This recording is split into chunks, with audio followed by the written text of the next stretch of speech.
Yo no soy de este mundo.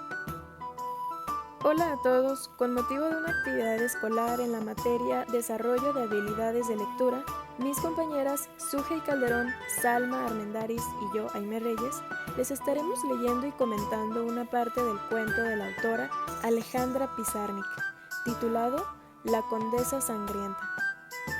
Alejandra Pizarnik, conocida como la última poetisa maldita, de origen ruso-judío, nacida en Argentina en 1936, ingresa a la Facultad de Filosofía y Letras en la Universidad de Buenos Aires en 1954. Sin embargo, no concluye la carrera, así como otras en las que mostró interés. Durante 1960 y 1964 empezó a trabajar realizando traducciones y críticas literarias para diversas revistas. Fue muy cercana a Octavio Paz y Julio Cortázar. Alejandra Pizarnik estaba envuelta en esta capa de depresión que la hizo desaprovechar varias oportunidades. No obstante, ella escribía de forma devota. Escribir lo veía como parte de su salvación. Su poesía enmarca la locura, los silencios, la sombra de la muerte, delirios. Finalmente, a causa de su padecimiento, logra quitarse la vida en 1972 por una sobredosis. La Condesa Sangrienta es un relato escrito por la autora y publicado en el año de 1966, basándose en los textos y documentos recogidos por Valentine Penrose, quien fue una escritora y artista plástica francesa.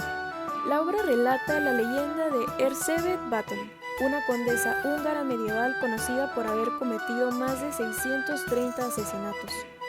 El relato mezcla narrativa, ensayo y prosa poética, contando así la historia de esta condesa que perteneció al seno de una de las familias más antiguas y adineradas de Transilvania.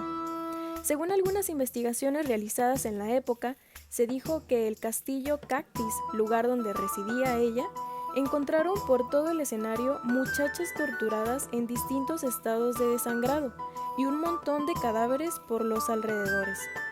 El motivo que encerraba estos asesinatos se dijo que era la obsesión por la belleza de la condesa, la cual utilizaba la sangre de sus jóvenes sirvientas y pupilas para mantenerse joven, untándola sobre su cuerpo. Cuentan que en el cuerpo de la condesa no hay rastro, muriendo encerrada en su castillo tras haber recibido pena de muerte por los asesinatos. Podemos encontrar la adaptación cinematográfica titulada La Condesa del año 2009, dirigida y protagonizada por Julie Delpy. Bien, habiendo introducido un poco la obra e información sobre la autora, empiezo la lectura. Salvo algunas interferencias barrocas, tales como la Virgen de Hierro, la muerte por agua o la jaula, la condesa adhería a un estilo de torturar monótonamente clásico, que se podría resumir así. Se escogían varias muchachas altas, bellas y resistentes. Su edad oscilaba entre los 12 y los 18 años, y se las arrastraba a la sala de torturas en donde esperaba, vestida de blanco en su trono, la condesa. Una vez maniatadas, las sirvientas las flagelaban hasta que la piel del cuerpo se desgarraba y las muchachas se transformaban en llagas tumefactas. Les aplicaban los atizadores enrojecidos al fuego, les cortaban los dedos con tijeras o cizallas, les punzaban las llagas, les practicaban incisiones con navajas. Si la condesa se fatigaba de oír gritos, les cosían la boca. Si alguna joven se desvanecía demasiado pronto, se la auxiliaba haciendo arder entre sus piernas papel embebido en aceite. La sangre manaba como un geyser, y el vestido blanco de la dama nocturna se volvía rojo. Y tanto que debía ir a su aposento y cambiarlo por otro. ¿En qué pensaría durante esa breve interrupción?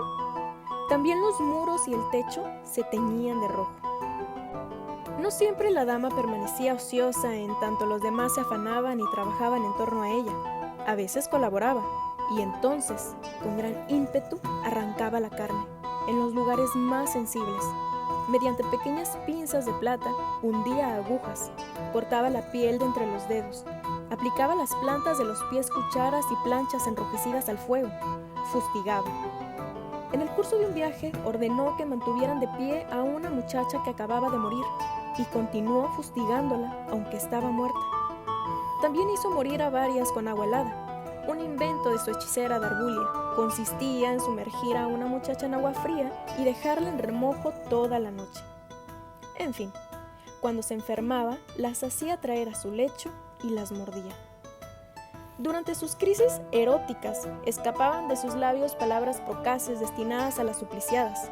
Imprecaciones soeces y gritos de loba eran sus formas expresivas mientras recorría, enardecida, el tenebroso recinto. Pero nada era más espantoso que su risa. Resumo: el castillo medieval, la sala de torturas, las tiernas muchachas, las viejas y horrendas sirvientas, la hermosa alucinada riendo desde su maldito éxtasis provocado por el sufrimiento ajeno. Sus últimas palabras, antes de deslizarse en el desfallecimiento concluyente, eran: más, todavía más fuerte.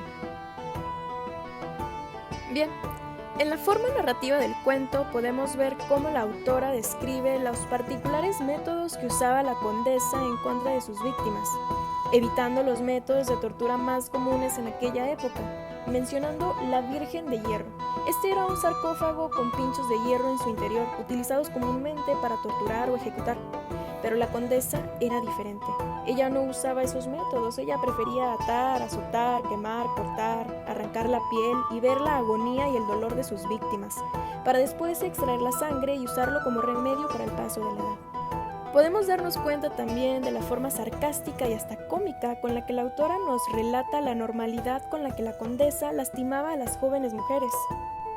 Cuando dice: si los gritos enfadosos de las víctimas, como si no se pudieran aguantar el dolor, el remedio práctico y totalmente normal y comprensible era coserles la boca.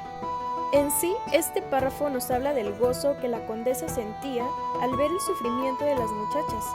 Gustaba de lo erótico, así, extasiada, la muerte, el dolor, la sangre, lo veía como un acto de placer sexual, en donde este placer era tal que se le escapaban risas desquiciadas, palabras sexuales desvergonzadas, hasta llegar al punto de una satisfacción máxima dentro de su castillo, mientras que las jóvenes agonizaban y morían de dolor, desangradas. Pero para ella, la condesa, no era suficiente. En el último aliento de placer, ella pedía más. En realidad no me imagino el dolor al que eran expuestas las jóvenes, gracias a los arranques de locura de esta mujer con ayuda de sus brujos. Si de ser cierta esta leyenda, pienso que la condesa obtuvo la muerte como caricias por el pétalo de una rosa, a comparación de aquellas muchachas víctimas de la condesa sangrienta.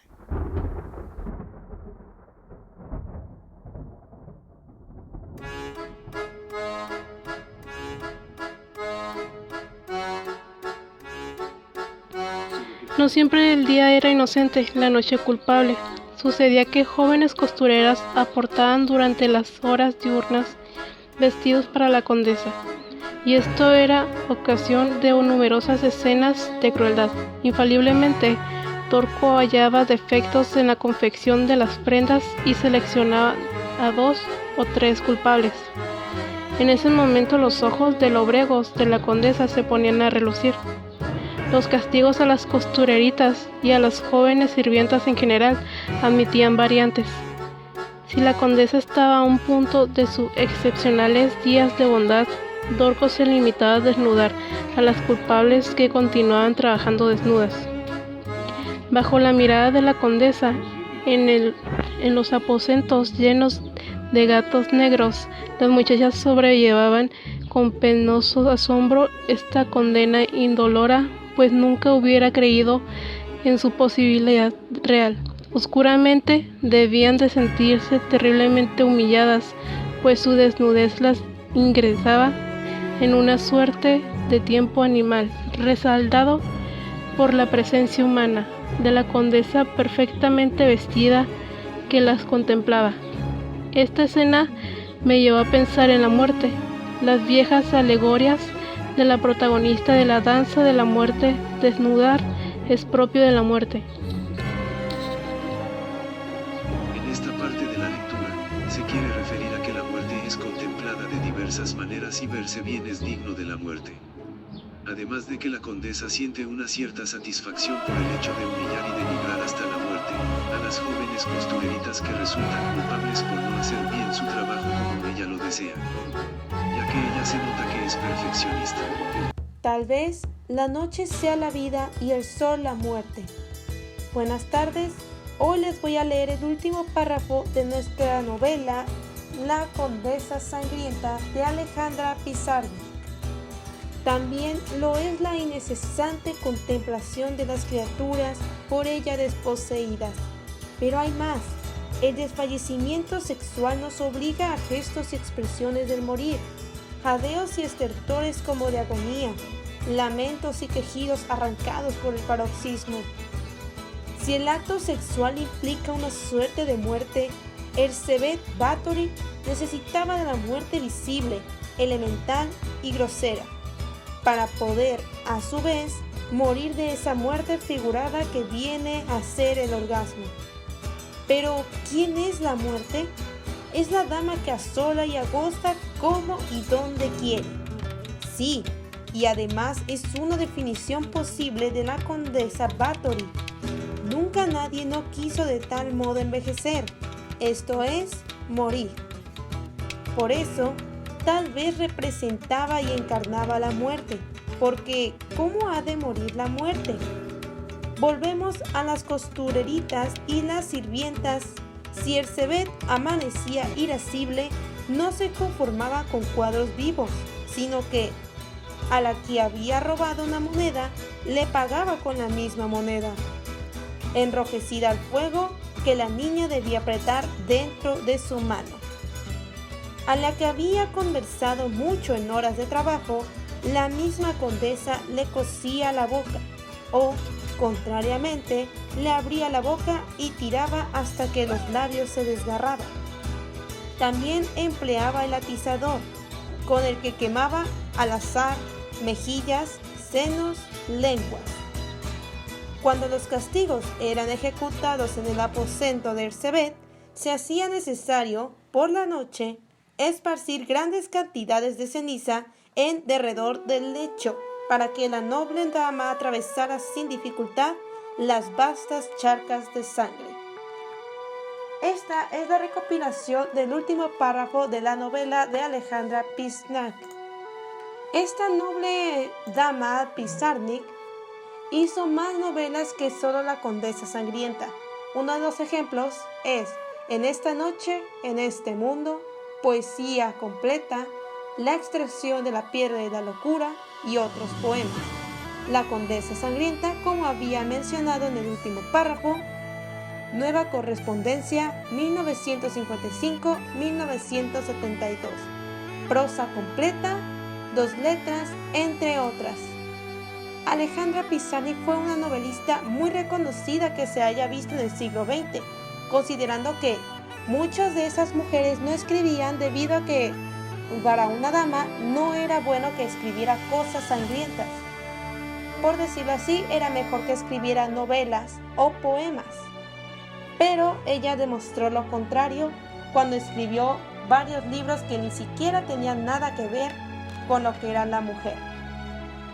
Alejandra Pizarnik nació el 29 de abril de 1936 y falleció el 25 de septiembre de 1972. Al final de cuentas fue una gran literatura, periodística y filósofa, aunque no se licenció. Sin embargo, a la falta de título oficial, la suplió con lecturas numerosas y profundas. No se limitó a la literatura, sino que también investigó con el psicoanálisis. Esto sería todo por mi parte y ojalá les haya gustado sobre el último párrafo de la novela. Si quieren buscarla, pueden encontrarla por internet, ya sea en PDF o buscar igual el libro en físico.